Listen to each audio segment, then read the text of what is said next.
नोएडा के शाहबेरी इलाके में 2 इमारतें बीती रात भर कर गिर गईं।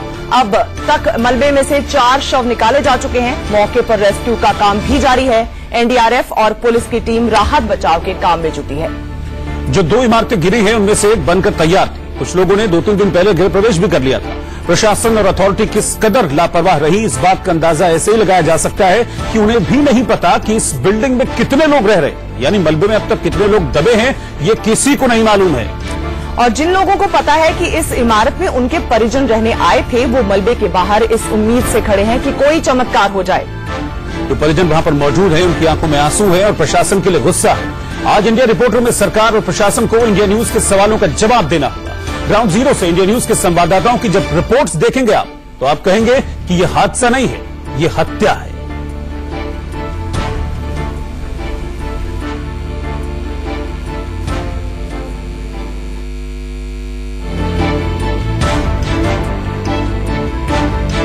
एक बार इस मलबे के बीच में से फिर से किसी भी जिंदा बचे शख्स की तलाश तेजी से शुरू कर दी गई है और बड़ी मशीनें मंगा ली गई हैं। इस मलबे को हटाने की कोशिशें लगातार की जा रही हैं। जिस हिस्से में फ्रेंड है उसके फ्रेंड है जो फैमिली इसमें है, हम लोग उसके फ्रेंड है। ठीक है, और आप कितने श्योर है कि फैमिली इसके अंदर है? हम 100% कितने लोगों की फैमिली है? मैं कल शाम को गया था यहाँ से, 4 लोग थे यहाँ। मेरा फ्रेंड, माँ, भाभी और भतीजी एक साथ 4 लोग थे हमारे, जो हमारी फैमिली है। मिलाने की कोशिश वाले 10-15 मिनट में। सबसे अभी तक कोई खबर नहीं है किस तरफ से, कुछ अंदाजा? मेरी बात 9 बजे आपने कहा कि वो लोग घर उनका इस फ्लोर से बिल्कुल वही उम्मीद रखिए सब कुछ ठीक हो जाएगा। इधर देखो, अंदर आ गए क्या?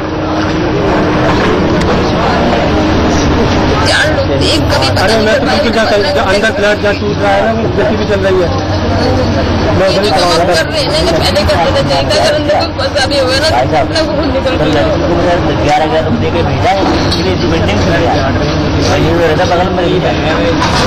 और संदेश हमारे साथ है यहाँ पर, उनके दोस्त का पूरा परिवार यहाँ पर है, ठीक इसके पीछे जहाँ पर अब लगातार यहाँ पर मलबा साफ किया जा रहा है, वहाँ पर है। 15 घंटे हो चुके हैं, अभी तक कोई पता नहीं चला है और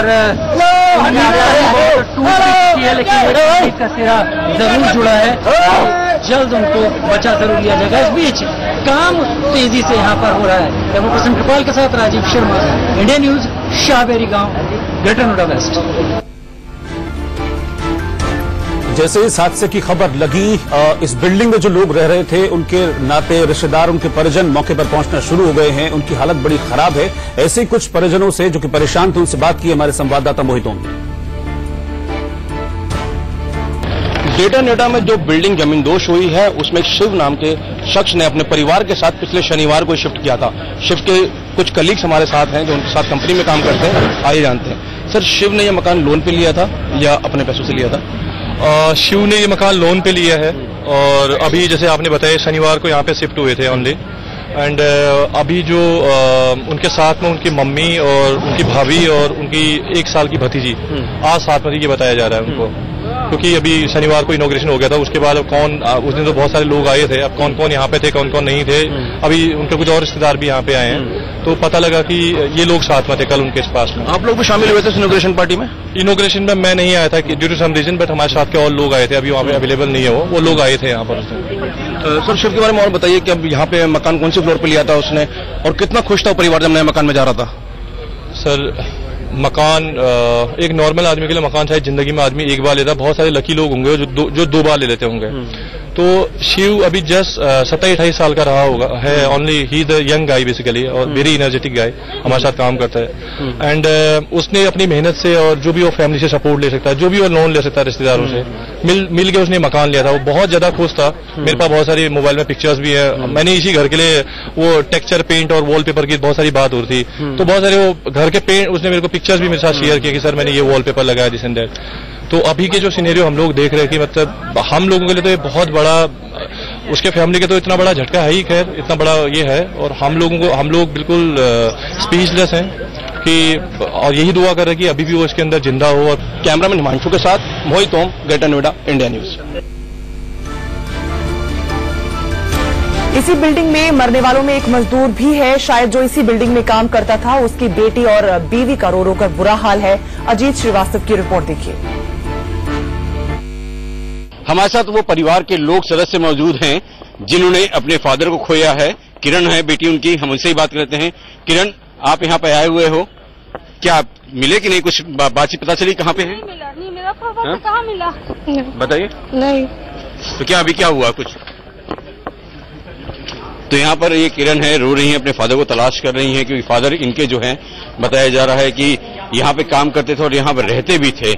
इस वजह से इनका कुछ पता नहीं चल पा रहा है और ये परेशान है, काफी रो भी रहे हैं, तलाश कर रहे हैं। पुलिस के साथ ये आगे जा रहे हैं, इनको प्रोडक्शन में आगे लिया जा रहा है कि इनका बयान दर्ज कर और तमाम चीजों पर तहकीकात की जाएगी। कैमरामैन निवासों के साथ अजीत श्रीवास्तव, इंडिया न्यूज, दिल्ली। तो ये बहुत बड़ा हादसा हुआ है। इस हादसे में अब तक 4 लोगों की मौत हो चुकी है। लेकिन सबसे बड़ी हैरानी की बात यह है कि ऐसी मौत की इमारतें यहां और भी तैयार हो रही हैं, जिसमें ये नहीं पता कि कंस्ट्रक्शन क्वालिटी क्या है, जिसमें ये नहीं पता कि ये सही जगह पर बनी है कि नहीं बनी है। ऐसी ही कुछ अवैध इमारतों का, या फिर इनको मौत की इमारतें कहना होगा, इनका जायजा लिया है। वहां पहुंचे हमारे संवाददाता राकेश पांडे, ये रिपोर्ट देखिए आप। जिस इमारत में सेकंड फ्लोर पर हम मौजूद हैं, इस इमारत के ठीक बगल वाली इमारत गिरी है। उस इमारत में यह हादसा हुआ है। मैं आपको दिखाऊंगा कि किस तरीके से यहां पर सपनों को बेचा जा रहा है, किस तरीके से जो छोटे बिल्डर हैं वो प्लॉट खरीदकर फ्री होल्ड बेसिस पर अलग अलग फ्लोर बनाकर बेच रहे हैं। कमोबेश इसी तरीके की करतूत की गई इसके बगल वाले फ्लैट में। बाहर से देखने में नहीं लगता है कि यह फ्लैट कमजोर रहा होगा। बाकायदा फ्लैट को सजाया जाता है, रंग रोगन किया जाता है। आपको एक ऐसे ही फ्लैट की मैं तस्वीर आपको दिखाता हूं। देखिए इस फ्लैट को कितनी खूबसूरत तरीके से रंगा गया है, सजाया गया है। यह मास्टर बेडरूम की तस्वीर है। मास्टर बेडरूम की एक दीवार थीम वाइज पिंक कलर पर रंगी गई है। एक अटैच वॉशरूम है। जैसा किसी भी आप हाई क्लास सोसाइटी में एक फ्लैट के अंदर जाएंगे तो मास्टर बेडरूम से अटैच एक वॉशरूम होता है। वुडन अलमीरा दी हुई है, जैसा आमतौर पर डिमांड होती है, वुडन अलमीरा को लोग प्रेफर करते हैं। यह हुआ मास्टर बेडरूम। अब मैं आपको हॉल की तस्वीर आपको दिखाता हूं। यह है हॉल। इस 2 BHK फ्लैट का यह हॉल है। किसी भी हाई क्लास सोसाइटी में अगर आप जाते हैं तो 2 BHK फ्लैट के लिए आपको 35 से 50 लाख रुपए तक खर्च करने पड़ सकते हैं, लेकिन शाहबेरी में ऐसा नहीं है। ये देखिए, बहरहाल इस फ्लैट को आप देखिए, इस फ्लैट के इस हॉल की इस दीवार को क्या खूबसूरत ऑयल पेंट से सजाया गया है। कई सारे अच्छी सोसाइटी में भी इस तरीके का ऑयल पेंट आपको नहीं मिलेगा, लेकिन इसकी बुनियाद कितनी कमजोर है आप इस इमारत के बगल में जो हादसा हुआ उससे अंदाजा लगा सकते हैं। किचन में आपको दिखाऊं, इस 2 BHK फ्लैट का ये किचन है। किसी भी मॉड्यूलर किचन की तरह बाकायदा चिमनी लगाने की जगह दी गई है। अलमीरा बनाई हुई है जिसमें आप डिब्बे वगैरह रख सकते हैं। शेल्फ प्रॉपरली नीचे से कवर्ड दिए हुए हैं जहां पर आप बर्तन रख सकते हैं। तमाम सुविधाएं इसमें दी हुई हैं जो कि एक मॉड्यूलर किचन में होती हैं। ये शाहबेरी के इस फ्लैट में भी ये तमाम सुविधाएं मौजूद हैं। बिल्डर सिर्फ अपनी जेब भरने के लिए, तुरंत मुनाफा करने के लिए, कमाने के लिए घटिया सामग्री का इस्तेमाल करते हैं, लेकिन फ्लैट को ऊपर से इस कदर सजाते हैं जिससे देखकर आपको लगेगा नहीं कि इस फ्लैट के अंदर कोई खराबी रही होगी या फिर यह फ्लैट घटिया भी हो सकता है।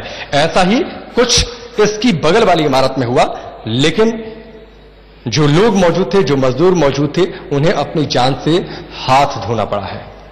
कैमरामैन अवधेश के साथ राकेश पांडे, इंडिया न्यूज, शाहबेरी। और ग्रेटर नोएडा के शाहबेरी में जिस जगह यह हादसा हुआ है, ठीक उसी जगह पर हमारे 2 संवाददाता मौजूद हैं। राजीव शर्मा और राकेश पांडे इस वक्त हमारे साथ जुड़े हुए हैं। हम दोनों के पास चलेंगे, उनसे बातचीत करेंगे कि इस समय अभी जो ग्राउंड रिपोर्ट है वहां से क्या है, कहां तक पहुंचा रेस्क्यू ऑपरेशन, ये तमाम सवाल होंगे। लेकिन उससे पहले सवाल पूछा जाना जरूरी है अथॉरिटी से, उससे पहले सवाल पूछा जाना जरूरी है सरकार से, उससे पहले सवाल पूछा जाना जरूरी है प्रशासन से। इंडिया न्यूज के सवाल है ये इन तमाम अथॉरिटी से कि 4 लोगों की मौत का जिम्मेदार कौन है। अब तक 4 लोगों की जान जा चुकी है, कौन है इनकी मौत का जिम्मेदार, और बिना इजाजत के कोई इमारत कैसे बना गया।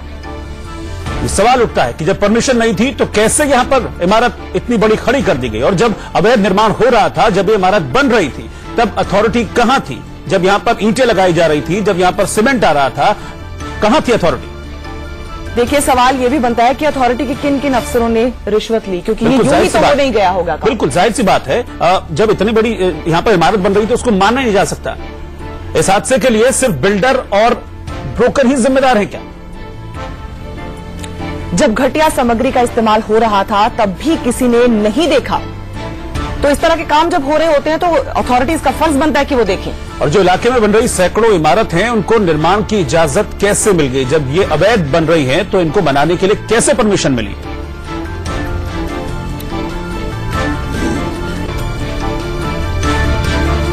तो हमारे दोनों संवाददाता इस वक्त हमारे साथ जुड़े हुए हैं, मौके पर हैं जहां पर यह हादसा हुआ है। उनके पास हम चलते हैं, अभी जो ताजा स्टेटस है उसको हम जानते हैं। मैं पहले राजीव के पास चलता हूं। राजीव और राकेश हालांकि दोनों ही हमारे साथ जुड़े हैं। राजीव, मैं आपसे जानना चाहूंगा अभी इस वक्त क्या स्टेटस है? कल रात से लेकर अब तक रेस्क्यू ऑपरेशन चल रहा है और सुबह से कुछ तेजी भी आई होगी। अभी क्या स्टेटस है रेस्क्यू ऑपरेशन का? क्या कितना वक्त लग सकता है मलबे को हटाने में? रोहित मिश्रा, मैं शायद 21वीं सदी के भारत और सामंती सोच के जो नियम कायदे अपनाने की एक परंपरा है उसके बीच में कहीं अपने को खड़ा हुआ पाता हूं। टमाटर और आलू के दाम जिस तेजी से बढ़ रहे हैं उसमें मिडिल क्लास एक एक रुपया जोड़ता है और फिर अपना एक घर बनाता है, और अगर घर इस तरह से भरभरा कर गिर जाता है तो मैं बस यही कल्पना करने को कहता हूं कि सोचिए आपके सामने आपकी जोड़ी हुई जमा पूंजी इस तरीके से जा रही हो और उसमें केवल जमा पूंजी नहीं जा रही हो, छत नहीं जा रही हो, उसमें आपके अपने भी जा रहे हो, संख्या तक नहीं पता है। किस डिजिटल वर्ल्ड की बात हम करते हैं जिसमें कि हमको पता होता है कि यहाँ पर किसकी रजिस्ट्री हुई, कौन आया, कौन रहने के लिए आया, वो संख्या भी नहीं पता है। लोग बता रहे हैं 25 से 30 मजदूर रहते थे, 6 मंजिला बिल्डिंग हो रही थी, यहाँ पर बन रही थी, तो जाहिर सी बात है इतने मजदूर तो होंगे। कुछ फैमिलीज अंदर आ गई थी, उनका पता नहीं है। अभी ठीक इस तरफ जहां पर आप देख पा रहे हैं ये एनडीआरएफ के लोग हैं जो कि यहाँ पर चौथा जो शव मिला है उसको निकालने की तैयारी में है, लेकिन यहाँ पर काम चाह के भी तेज नहीं किया जा सकता। अगर तेज किया जाएगा और किसी की सांसें अभी चल रही हैं और वो कहीं दबा हुआ है तो उसकी जिंदगी पर खतरा हो जाएगा। तो दो धारी तलवार पर है यहाँ पर जो लोग रेस्क्यू ऑपरेशन कर रहे हैं। यहाँ पर यह मानना पड़ेगा कि वो तेज रेस्क्यू ऑपरेशन नहीं चला सकते। जो लोग अगर दबे हुए हैं, उनकी सांसें हैं, तो उनको उनके उसी हाल पर छोड़ना पड़ेगा, क्योंकि अगर तेज किया और कोई स्लैब गिरी तो उससे उनकी जान जा सकती है। लिहाजा बहुत फूंक फूंक कर यहाँ पर कदम रखा जा रहा है। रोहित, मिशा जी, राजीव बिल्कुल ठीक कह रहे हैं आप कि इतना गैर जिम्मेवाराना एटीट्यूड अथॉरिटीज और बिल्डर्स का नजर आया है कि किसी को ये भी नहीं मालूम कि कितने लोग अंदर हो सकते हैं। राकेश, आपके पास आना चाहेंगे, आपसे जानना चाहेंगे कि क्या अपडेट है आपके पास इस वक्त? मिशा, देखिए मैं आपको तस्वीरें दिखाऊं। राजीव जिस तरीके से चर्चा कर रहे थे, 3 बॉडी निकाली जा चुकी है, चौथी बॉडी को निकालने की कवायद चल रही है। तस्वीर में आपको सीधी दिखाऊं, कैमरामैन पिंकी से कहूंगा कि वो तस्वीरें दिखाएं। ठीक इस जगह पर चौथी जो बॉडी है वो मलबे के नीचे दबी हुई है, उसको निकालने का काम चल रहा है। कुछ मलबा हटाया जा चुका है। अभी प्रेशर के जरिए जो वहां की बड़ी दीवार है उसको काटा जा रहा है और साथ ही उस दीवार को लिफ्ट करके उसके नीचे फंसी बॉडी को निकाला जाएगा।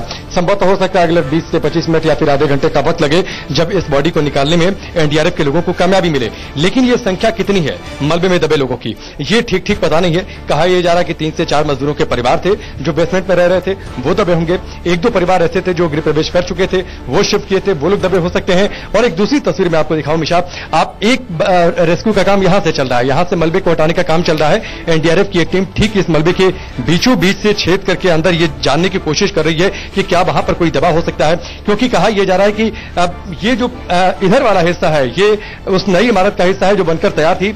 आगे के 2 या 3 फ्लोर आपको इस मलबे के जरिए समझ में आ रहे होंगे। बाकायदा ये इमारत तैयार थी, जैसे आप देखिए झूमर लगते हैं घर में, वुडन फ्लोरिंग होती है, आप जिस तरीके से पीओपी का काम होता है उस तरीके से पूरी तरीके से इस फ्लैट को सजाया गया था। लेकिन उसके बाद नतीजा क्या है वो आपके सामने है। और हमने एक सिविल इंजीनियर से भी बातचीत की, उनका साफ तौर पर कहना था कि उन्हें तो लगता नहीं है कि किसी नक्शे को दिखाया गया होगा। हो सकता है कि खुद बिल्डर ने यह कह दिया हो कि 16 mm का आप सरिया लगा दीजिए, खुद बिल्डर ने यह कह दिया हो कि इस तरीके से आप कंस्ट्रक्शन कर दीजिए। इवन उन्होंने ये तक कहा कि इस पूरे इलाके की कोई इमारत देखकर ऐसा लगता नहीं कि किसी झटके को वो झेल सकती हैं या फिर वो बहुत देर तक स्टे कर सकती हैं, स्टेबल कर सकती हैं। मिशा जी, जाहिर सी बात है तमाम सवाल खड़े हो रहे हैं। सवाल ये भी है कि अब हम देख रहे हैं कि पुलिस वहां पर मौजूद है, अथॉरिटीज वहां पर मौजूद है, लेकिन एक सबसे बड़ा सवाल राकेश ये भी यहां पर खड़ा होता है कि अब तो सब भागे चले आए, लेकिन उस वक्त कहां थे जब ये 6 मंजिला इमारत बन रही थी? कोई रातों रात तो बनी नहीं होगी, इसको लगे होंगे 2-4 महीने तैयार करने में, और अवैध थी, गलत तरीके से इसको खड़ा किया जा रहा था। रोहित, देखिए इसके पीछे की पूरी कहानी क्या है कि ग्रेटर नोएडा अथॉरिटी ने इस जमीन का अधिग्रहण किया था। मामला सुप्रीम कोर्ट में गया, जो यहाँ के रहने वाले लोग थे। सुप्रीम कोर्ट ने जमीन का अधिग्रहण रद्द किया। जो बिल्डर थे उनको प्रोजेक्ट यहाँ से रद्द करने पड़े या फिर शिफ्ट करने पड़े। अब उसके बाद जब लोगों के पास अपनी जमीन आई तो जो छोटे बिल्डर्स होते हैं उन्होंने यहाँ के लोगों को अप्रोच किया, फ्री होल्ड बेसिस पर प्रॉपर्टी खरीदी। चूंकि शाहबेरी गांव है, लिहाजा फ्री होल्ड बेसिस पर कोई भी अपनी प्रॉपर्टी को बेच सकता है या फिर कोई खरीद सकता है। उसके बाद 5 से 6 फ्लोर 7 फ्लोर बनाया गया, बाकायदा फ्लोर बनाए गए, कई 5 से 6 मंजिला इमारत बनाई गई। ना किसी नियम का पालन किया गया, ना मानकों को ध्यान में रखा गया। चूंकि ये अथॉरिटी के अंडर में डायरेक्ट नहीं है, इसलिए अथॉरिटी का कोई अफसर आया नहीं। हालांकि उनकी जिम्मेदारी बनती है, जिम्मेदारी से वो बच नहीं सकते, क्योंकि इस तरीके का कंस्ट्रक्शन अगर हो रहा है, इलीगल कंस्ट्रक्शन हो रहा है, तो इस पर उनको एक्शन लेना चाहिए था। जाहिर सी बात है, कुछ परमिशन ली भी गई होगी। अब किसने दी, कैसे दी, ये सब जांच का विषय है। लेकिन यहाँ पर सिर्फ कम पैसों का लालच देकर एक बढ़िया से फ्लैट को सजाया जाता है। अब बड़ी मजेदार स्थिति है यहाँ पर रोहित कि आप मैं बगल की ठीक ये जो इमारत है, ये आपको इमारत जो दिख रही है, इस इमारत के अंदर एक फ्लैट में मैं गया था। उस फ्लैट में आप अंदर जाकर कहीं ये महसूस नहीं करेंगे कि फ्लैट कहीं से खराब है, लेकिन ठीक उसके बगल की इमारत गिर जाती है। मानकों का पालन पूरी तरीके से इसमें भी नहीं किया गया होगा। यहाँ पर जब हम लोग सुबह आ रहे थे, सुबह से यहाँ पर हो, सड़क नहीं थी, गड्ढे थे, गड्ढों में पानी भरे थे। यहाँ पर जितने आपको जेसीबी मशीन दिख रही है, जो ट्रॉला दिख रहे हैं, जो मलबे को हटाने के लिए, या फिर जो एम्बुलेंस दिख रही है, उनको यहाँ पर आने में पहुंचने में बिल्कुल। राकेश, ठीक है, आप नजर बनाए रखिएगा। कुमार सोनू भी इस वक्त हमारे साथ जुड़ गए हैं। कुमार भी वहीं पर मौके पर मौजूद है। कुमार, आप कहाँ हैं और अभी इस वक्त जहाँ पर आप मौजूद हैं वहाँ क्या चल रहा है, रेस्क्यू ऑपरेशन की क्या स्थिति है, तमाम अपडेट्स आप दीजिए। देखिए, सबसे पहले मैं आपको अपने पीछे की तस्वीर दिखाऊं। ये भीड़ जो लगी हुई है, यहां से महज 2 या 4 कदम आगे जो है, जो बिल्डिंग कोलैप्स हुई है वो है, और सुबह से 3 बॉडीज निकाली जा चुकी है, लेकिन अब चौथी बॉडीज को निकालने की तैयारी हो रही है। आइडेंटिफाई कर ली गई है कि कहां पर है, लेकिन किसी तरह से बॉडी को ज्यादा नुकसान ना हो, उसके लिहाज से पूरा प्रिकॉशन लेते हुए एनडीआरएफ की टीमें लगी हुई हैं बचाव कार्य में। और माना जा रहा है कि और भी जो है शव इसमें से निकलने की उम्मीद है। आप देखें कि एक परिवार है जिनके यहाँ पे लोग दबे हुए थे, तो आप देखें कि ये रोते जाए। आपके यहाँ पे कौन सा, देखिए आप देख सकते हैं, स्थिति भी नहीं है ऐसी की बात की जाए, लेकिन कई यहाँ पर शव जो है अभी भी दबे होने की आशंका है। फिलहाल एनडीआरएफ का जो रेस्क्यू ऑपरेशन है वो लगातार जारी है, और अगले कुछ ही पलों में यहाँ पे चौथी जो बॉडी है वो निकाली जाएगी। जी ठीक है कुमार। राजीव, आपके पास आना चाहेंगे। बिल्डर बिल्डिंग बना रहा था, लोग खरीद रहे थे, और अथॉरिटीज कहीं ना कहीं आंखें मूंदे बैठी थी, या तो वो हैंड इन ग्लव थे इसलिए चुप करके बैठे थे। तो कहीं ना कहीं ये केयरलेस एटीट्यूड जो है वो लोगों की जान का जिम्मेदार बन गया।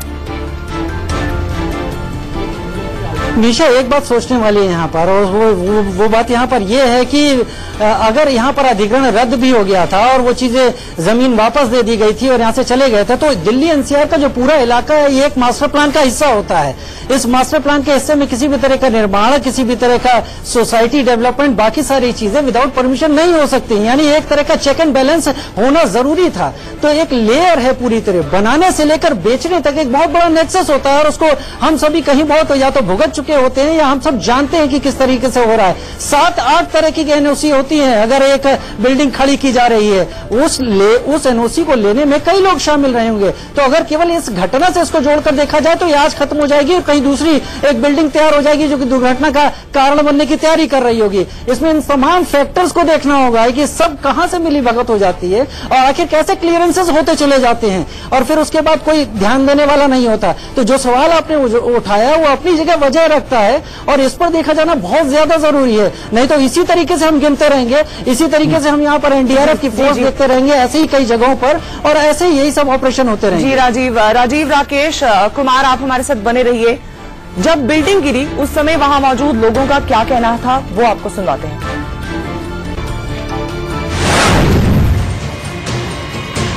ने बताया कि उसकी बिल्डिंग क्रश हो गई है। वो लोग निटारी हॉस्पिटल में, मैं जब हॉस्पिटल पहुंची तो वहाँ पे वो कोई नहीं था।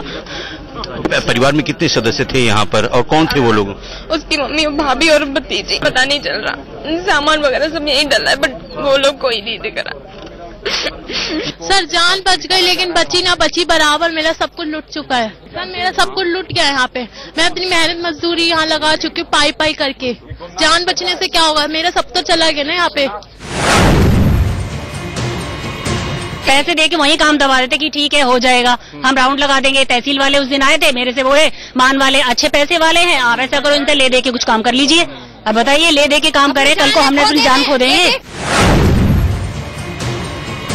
ये जितने भी बिल्डरों के सबके वो हो जाए। 6 फैमिलियां थी पूरी। उस वजह कितनी पब्लिक होगी बेचारी। उनके छोटे छोटे बच्चे हैं, उनके मासूम बच्चे। उन्होंने कितने सोच के इन्होंने घर मकान लिया होगा यहाँ पर, कितने उससे आए होंगे यहाँ पर। कुछ नहीं पता चला, घर से खबर आई कि ये सब हुआ है। पहले हम हॉस्पिटल गए, देखा कि डेड बॉडी में तो नहीं है, तो डेड बॉडी में कुछ नहीं मिला, तो फिर इधर पे आए हैं, तो इधर पे कुछ पता नहीं चल रहा है। कहते हैं कि पैसे ले लीजिए, मुंह बंद कर लीजिए, ना बोलिए इसके लिए। अभी आप देख सकते हो उसका रीजन क्या है, ना कोई आंधी, ना कोई तूफान, ना कोई earthquake, without any reason building अपने आप गिर गई है। तो the material is the only reason. Construction होना चाहिए, प्रॉपर होना चाहिए। और इतनी कंजेस्टेड एरिया में 2 बिल्डिंग कैसे तैयार हो सकती है? तो बहुत से सवाल हैं और सवाल हर अथॉरिटी पे उठ रहे हैं कि आखिर वो कहां थे जब ये अवैध निर्माण हो रहा था। उसका नतीजा ये हुआ कि अब तक 4 लोगों की मौत हो चुकी है। हमारे तीनों संवाददाता हमारे साथ जुड़े, राजीव, राकेश, कुमार, सोनू, आप तीनों को बहुत बहुत शुक्रिया।